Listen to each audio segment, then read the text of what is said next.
Okay, so you see it on the news all the time, right? The presidential motorcade. It looks like just a long line of black cars, but what you're actually witnessing is a mobile fortress. Seriously, it's one of the most complex, most expensive security operations on the entire planet.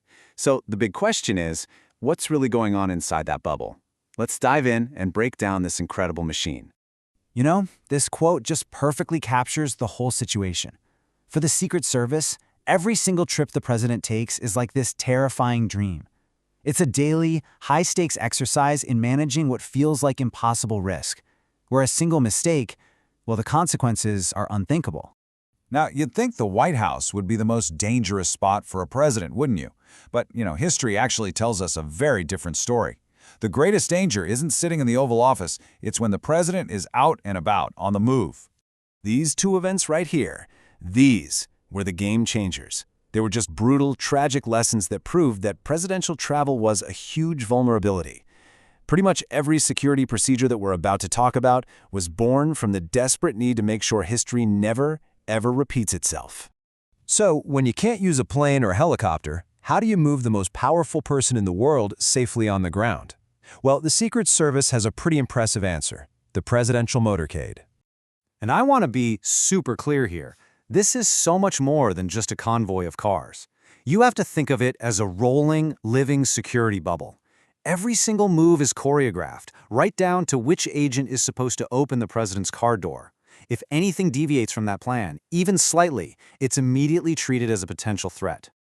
Okay, so inside the motorcade, there's this core group of vehicles called the Secure Package, and each one has a very specific job. You've got Roadrunner, which is basically a mobile command center for communications. Then there's the Jammer, a beast of an SUV that blocks signals for remote bombs. There's even a hazmat truck ready for chemical or nuclear attacks. The whole idea is that this little group can break away from the main convoy at a moment's notice and get the president out of a bad situation.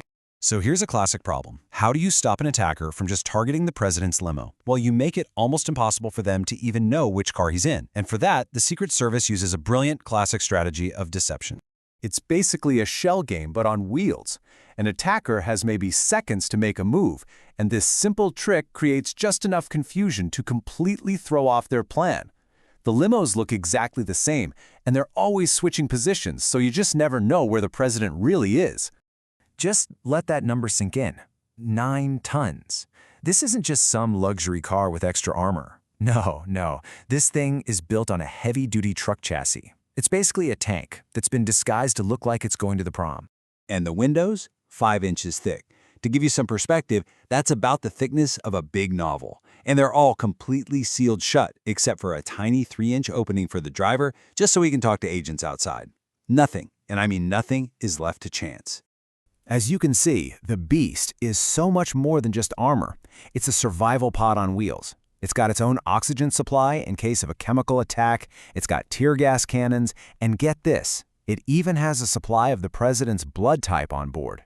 It's designed not just to take a hit, but to escape an ambush and keep the president safe from pretty much anything you can imagine. So, that's the fortress on wheels. But what happens when the trip is too long for the road? Well, the core principles of security and deception, they stay exactly the same. But the vehicles, they get a major upgrade.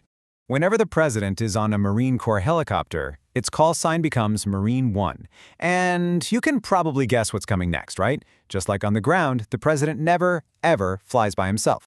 Yep, it's that same shell game strategy we saw with the limos. Just this time, it's in the sky. As many as 5 identical helicopters will take off and land in a group, and they're constantly changing their formation in the air. For anyone trying to watch from the ground, it's basically impossible to tell which one is the real Marine 1.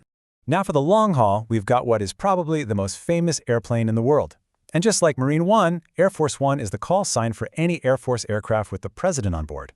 And believe me, it is so much more than just a plane. It's basically a flying White House. It really is a flying command center. Inside, you've got an office, a conference room, and some of the most advanced communications gear on the planet. The president can do literally anything, from running a cabinet meeting to addressing the nation, all while flying at 40,000 feet.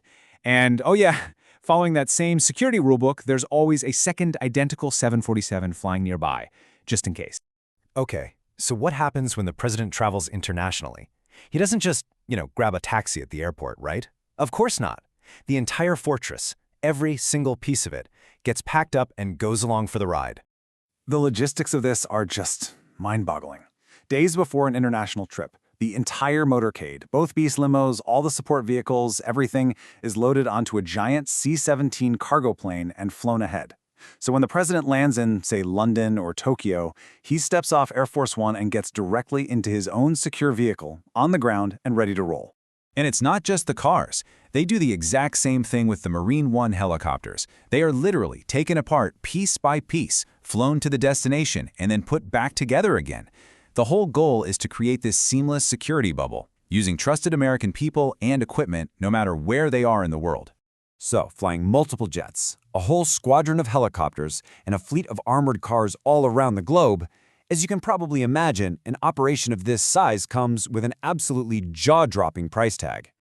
Just look at this number for a second. $157,000. That's the estimated cost for a single one-hour trip. And that's just one way. The amount of money involved is truly astronomical. But you have to understand, this incredible expense isn't about luxury or showing off. At the end of the day, it all comes back to one core mission.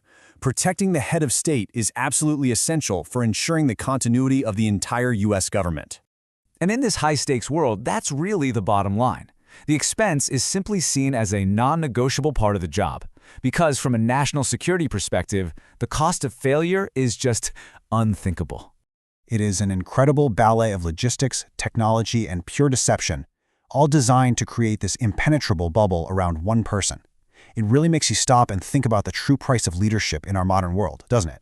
It's definitely something to remember the next time you see that fortress on wheels rolling down the street.